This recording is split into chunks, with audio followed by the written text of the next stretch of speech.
Un obelisco di corpi umani. È bello, mamma mia ragazzi. Ed è ancora meglio di quello che noi immaginavamo. L'altro giorno nella caldissima Norvegia comincia. Troppo bella la Norvegia. Troppo bella, ma vero? fa freddo, ma troppo bella. Fa vedere la tua faccia troppo bella? No, peccato che è freddo, però. Siamo entrati nella galleria dove abbiamo aspettato di fronte a quel bellissimo tramonto e stavamo dicendo che vorremmo vedere. Loro scavano montagne. Stanno allargando la galleria. Cioè vedi che abbiamo la macchinina davanti che ci sporta. La macchinina ci accompagna. E questa è la tipo 30ª volta che ci capita. Quello che stavamo dicendo io e Victor è che viaggiare tanto come stiamo facendo noi, viaggiando con calma, Calma, in modo più lento ti permette di vedere cose che una persona in 15 giorni non fa, non vede. Questa cosa è fighissima perché noi ci rendiamo effettivamente conto di quanto, cioè in questo paese le infrastrutture sono a livello che voi, cioè se non siete mai venuti in Norvegia è difficile immaginarlo, loro riescono a collegare posti che sono impraticabili e viaggiare per noi, viaggiare così a lungo è una gioia per vedere questo e renderci conto che a volte le credenze che si hanno anche sono del tutto sbagliate e questo paese è ancora meglio di quello che noi immaginavamo. The next day. Buongiorno! Un altro giorno nella caldissima Norvegia comincia. Ci svegliamo con 5 gradi, cioè in realtà c'erano meno gradi prima ancora. Poi ieri sera abbiamo guidato fino alle 9:30 che era buio ormai, perché anche qui diventa buio, e siamo arrivati qui, in un posto bellissimo. Certo che non avevamo così freddo da tanto tempo, dalla Scozia ad aprile, però siamo ad agosto. E vabbè ragazzi, guideremo un bel po' oggi perché vogliamo arrivare il più possibile vicino a Oslo. Ma fuori da qua. Fuori da qui. No, in realtà ieri dicevamo 5 che... gradi adesso, c'erano 1 grado 5 ore fa. Sì, è vero, cioè fa freddissimo, proprio tanto freddo. No, E, siamo su un altipiano, penso che saremo a circa 900 metri. 1100 erano 1100, 1200, ok. Niente, io guardate i miei calzini. Perché fa freddo ragazzi, fa veramente freddo. Non che non abbiamo acceso, per quello fa freddo, avessimo acceso qui dentro si starebbe Sì, ma benissimo. non abbiamo acceso adesso perché stiamo andando via. Sì, infatti. 82 kilometers later. Siamo in direzione Oslo, mancano solo 50 km. No ragazzi, il punto è un altro. Se voi state scegliendo il colore della Tesla che volete avere, dovrete venire venerdì pomeriggio, entrare ad Oslo e così vedete tutte le Tesle che escono e vedete il colore, se vi piace o meno, che modello volete comprare e vedrete che sicuramente troverete la Tesla che fa per voi. Guarda, questa è rossa. Quella è rossa e c'ha il portapacchi. Di solito sono tutte bianche e nere, però ne stiamo vedendo. Questa è bianca. Bianca. Ce ne sono più o meno ogni 10 macchine, Bianca. 2 sono una Tesla. Siamo arrivati a Oslo. Ce l'abbiamo fatta ragazzi e abbiamo trovato parcheggio perché quasi tutti nei commenti in Fortnite dicevano che qua potrebbe essere sempre occupato se arrivavate dopo le 2-3. So e 6. E6. Allora, questo parcheggio è un parcheggio gratuito e siamo lontani dal centro città. Siamo vicino a un parco da cui si prenderà la metro per andare in città. Allora, siamo alla fermata. Noi siamo qui. Questo è il centro. 18 minuti. Abbiamo scaricato l'app, Router Appen. Adesso andiamo a vedere i biglietti, quanto costano e questi sono gli orari. Molto bene, così ci prepariamo. Siamo a 15 metri dalla fermata. Non 15 minuti, 15 metri. The next day. Buongiorno da Oslo, soleggiata. Ieri siamo andati a farci un giro ma non avevamo voglia di filmare, la verità. E siamo stati pigri e quindi non vi abbiamo portato con noi. Abbiamo fatto un giro fino alle 9:30, abbiamo preso la metro e siamo tornati. Abbiamo mangiato cena qui e abbiamo visto la nostra prima aurora boreale.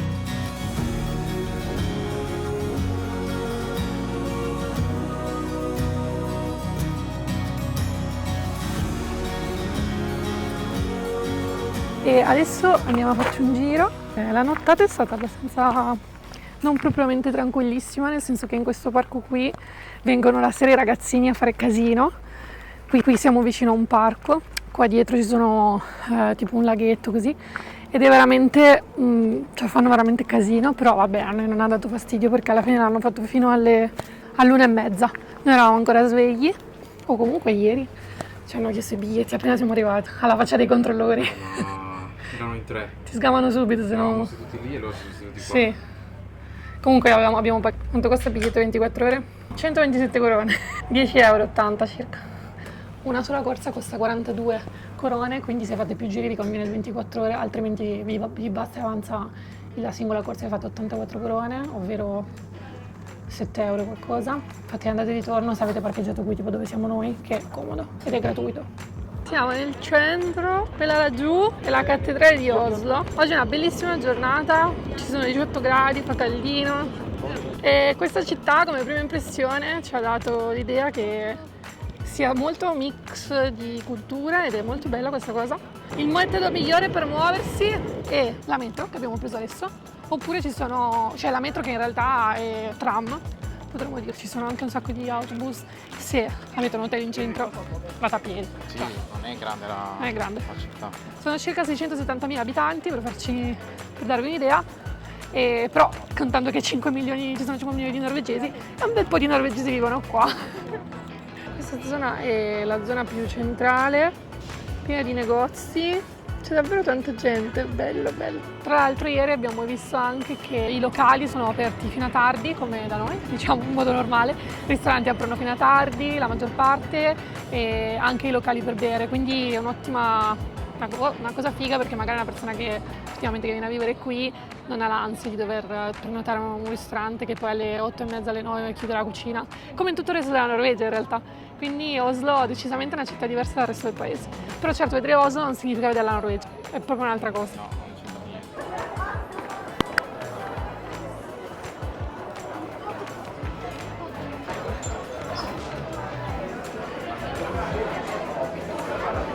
niente. Che profumino! Praticamente si mangia qualunque cosa qui, qualunque tipo di cucina, ed è tutto chiuso perché così quando fa brutto nevica e tutto piove, Sì. possono venire qua. Ieri siamo venuti in quel quartiere laggiù dove stiamo andando, che si chiama Grünerløkka. Praticamente è un quartiere molto urbano, potremmo dire, cioè nel senso stile molto street life, così, underground. Ci sono le zone super posh anche, Se fosse un pigneto gigante iper mega pro però super pulito. Sì. E in generale abbiamo notato che appunto tutta questa zona qui è un po' meno snobbina Sì. di come si... della città. Del resto Anche anche... ce l'aveva detto anche il tipo. Sì, che aveva detto andate lì, che è un bel quartiere, così come dire... Molto... Sì, che ti mette a tuo agio. Qui c'è una bellissima sensazione che è simile a quella di Berlino, che io ci sono stata, ma molto più carina di Berlino a mio avviso, poi è un gusto personale, piena di parchi e localetti e ci piace. Qui un mercatino del sabato pomeriggio, vendono di tutto, legno, cibo, tanto, abiti usati tantissimi, di tutto ragazzi, di tutto. Taco tempura, cibo africano, thailandese non manca mai. Era oggi il momento giusto per mangiare, abbiamo capito. Mannaggia. Siamo sempre nel quartiere del Grünerløkka, veramente bello di sabato. Se venite qui di sabato venite a fare un giro. Cosa si fa sabato pomeriggio se sei una famiglia e vivi in centro di Oslo? Una grigliatina. hanno vinto loro. E poi laboratorio del legno. Sì. Qui. Vedi, il signore sta insegnando ai bambini a tagliare e sistemare delle cose. Bello. Sopravvivere nella... Gli manca la natura e allora lo fanno qui. Questa è l'opera di Oslo, molto molto bella, direttamente sul mare. Guardate quanta gente c'è oggi, è una cosa impressionante. Qua si può fare tutta la passeggiata, da là, così. Da qui puoi fare tutta la passeggiata così, così, così e proseguire oltre. Bello, hanno fatto in modo che tu puoi camminare lungo tutto il lungomare, diciamo, lungo porto, quello che è. Comunque deve essere una giornata straordinaria perché vediamo la gente proprio tutti fuori che si stiracchiano, anche perché comunque siamo sempre a Oslo, per quanto il clima sia migliore di quello di Bergen, fa sempre un po' cagare. E adesso faremo un po' con un amico di Victor che vive qui e ha tanti amici che vivono in giro per l'Europa del Nord. Pochi sono sempre in giro per il mondo. Esatto, e quindi probabilmente con voi ci vedremo più tardi o domani, dove faremo un altro giro, vi porteremo ancora un po' in giro con noi per Oslo. The next day. Buongiorno, oggi è domenica e siamo di nuovo in giro nel parco dove abbiamo parcheggiato il van e siamo qui a vedere i funghi che praticamente ci sono in queste zone. E in questo parco qui dovete sapere che per i norvegesi andare a funghi è una cosa normalissima, come noi andiamo, non lo so, a fare una passeggiata. E qui dietro di noi, questi qui, loro ci dicono se sono commestibili quelli che hai trovato, se magari non li conosci. Cosa molto interessante. Super pieno di persone, famiglie, bellissimo. E laggiù in fondo c'è il lago. Noi ci ritroviamo nella zona di Sognsvann. La Victor ancora sta là a cercare di capire dei funghi perché li volevamo sempre prendere e raccogliere, ma non li conosciamo e avevamo paura di star male. Questa è una tipica domenica norvegese quando c'è il bel tempo. La gente è tipo impazzita, è molto bello. È figo perché noi siamo parcheggiati proprio qua. Vedete dove portano i bambini nei cestini come in Danimarca, questi carrellini. Quello che dicevamo è che qui i bambini imparano fin da piccoli a distinguere i funghi. Sì, qua praticamente ci sono dei piccoli laboratori in cui insegnano ai bambini a distinguere tra i funghi pericolosi, quelli che hanno un antidoto, quelli che non hanno un antidoto e quelli edibili. Quindi ci sono dei laboratori apposta per i bambini, insegnano da piccoli cosa mangiare, dove prenderli e cosa Perché non comunque loro vivono molto più nella natura Sì, rispetto a noi. sì. E poi ci sono anche altri molto stand che insegnano anche delle erbe che possono essere, e bacche che possono essere pericolose. Perché qui hanno anche la Là che... passione del raccogliere le bacche. Certo.